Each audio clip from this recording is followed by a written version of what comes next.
आज की यह कहानी है मिताली जोशी की, नागपुर की एक साधारण सी लड़की जिसके जीवन में एक ऐसा मोड़ आया जिसने उसे न सिर्फ शारीरिक रूप से बल्कि मानसिक रूप से भी तोड़ दिया था। पर जब उसने अपना विश्वास स्वामी समर्थ के चरणों में रखा, तभी उसके जीवन में चमत्कार घटा।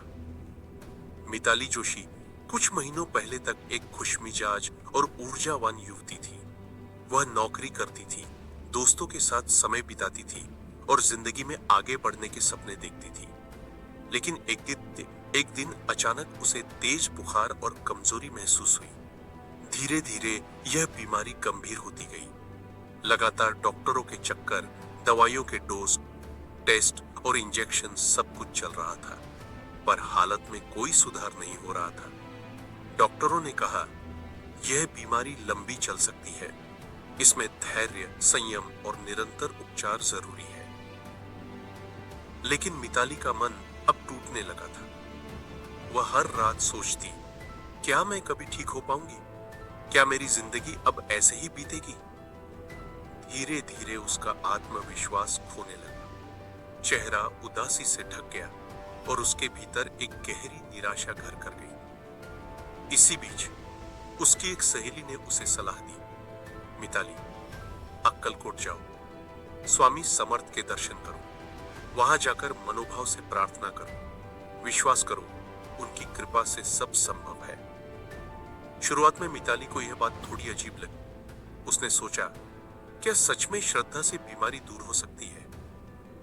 लेकिन जब हर दवा, हर इलाज असफल हो रहा था, तो उसने ठान लिया कि अब वह अक्कलकोट जाएगी। अक्कलकोट पहुंचते ही जैसे वातावरण ही बदल गया। मंदिर की घंटियों की मधुर ध्वनि,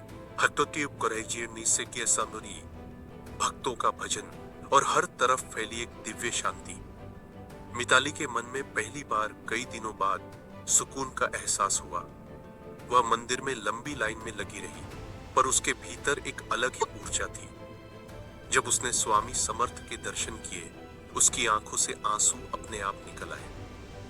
उसने मन ही मन कहा, स्वामी, कृपा करिए, मुझे इस पीड़ा से मुक्ति दीजिए, मुझे हिम्मत, धैर्य और मानसिक शांति दीजिए।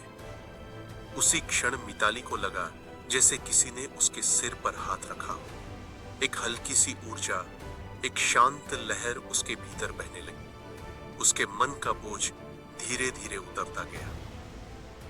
अगले कुछ दिनों तक मिताली ने वहीं रुककर ध्यान और प्रार्थना की। वह रोज मंदिर जाती, स्वामी समर्थ के दर्शन करती और गहरी सांसों के साथ खुद को शांत करने का अभ्यास करती। मंदिर का मन का पवित्र वातावरण और भक्तों की श्रद्धा ने उसके मन में नई रोशनी जगा दी। कुछ ही दिनों में उसका चेहरा फिर से चमकने लगा। उसने महसूस किया कि उसके भीतर की कमजोरी घट रही है। जब वह नागपुर लौटी, तो उसने अपने जीवन की पूरी दिशा बदल दी। अब वह रोज सुबह जल्दी उठती, ध्यान करती, पौष्टिक आहार लेती और सकारात्मक सोच अपनाती। डॉक्टर जब उसकी जांच करने आए तो उन्होंने हैरानी से कहा, मिताली, तुम्हारी रिकवरी तो एक चमत्कार है, इतनी जल्दी सुधार कैसे हुआ? मिताली मुस्कुराई और बोली, यह सिर्फ दवाओं का असर नहीं है डॉक्टर साहब, यह स्वामी समर्थ की कृपा है। उन्होंने मुझे मानसिक शक्ति दी और वही मेरी असली दवा बनी। आज मिताली पूरी तरह स्वस्थ है। वह कहती है, स्वामी समर्थ के दर्शन ने मेरा जीवन बदल दिया। मैंने सीखा कि हर बीमारी पर सबसे पहले मन को जीतना जरूरी है। जब मन मजबूत होता है तो शरीर भी धीरे धीरे स्वस्थ हो जाता है।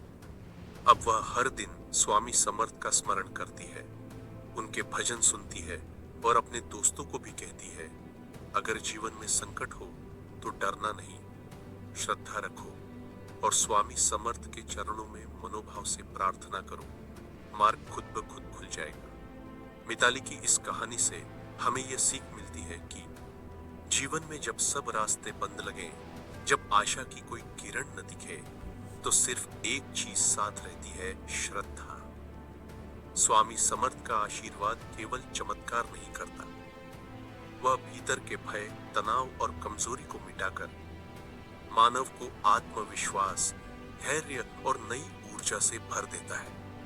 मिताली के परिवार ने भी इस अनुभव के बाद अपने घर में स्वामी समर्थ की तस्वीर रखी और रोज आरती करने लगे। घर का माहौल भी अब शांत और सकारात्मक हो गया। और अंत में मिताली मुस्कुराते हुए कहती है, स्वामी समर्थ की कृपा से आज मैं केवल स्वस्थ नहीं बल्कि पहले से भी ज्यादा मजबूत हूं। मैंने समझ लिया है कि जब मन में विश्वास होता है तो कोई भी बीमारी, कोई भी कठिनाई हमें हरा नहीं सकती। इस सच्ची कहानी से यही प्रेरणा मिलती है, श्रद्धा रखो, मन शांत रखो और स्वामी समर्थ का नाम लो। उनके आशीर्वाद से हर पीड़ा मिटती है, हर संकट हल्का होता है और जीवन फिर से खिल उठता है।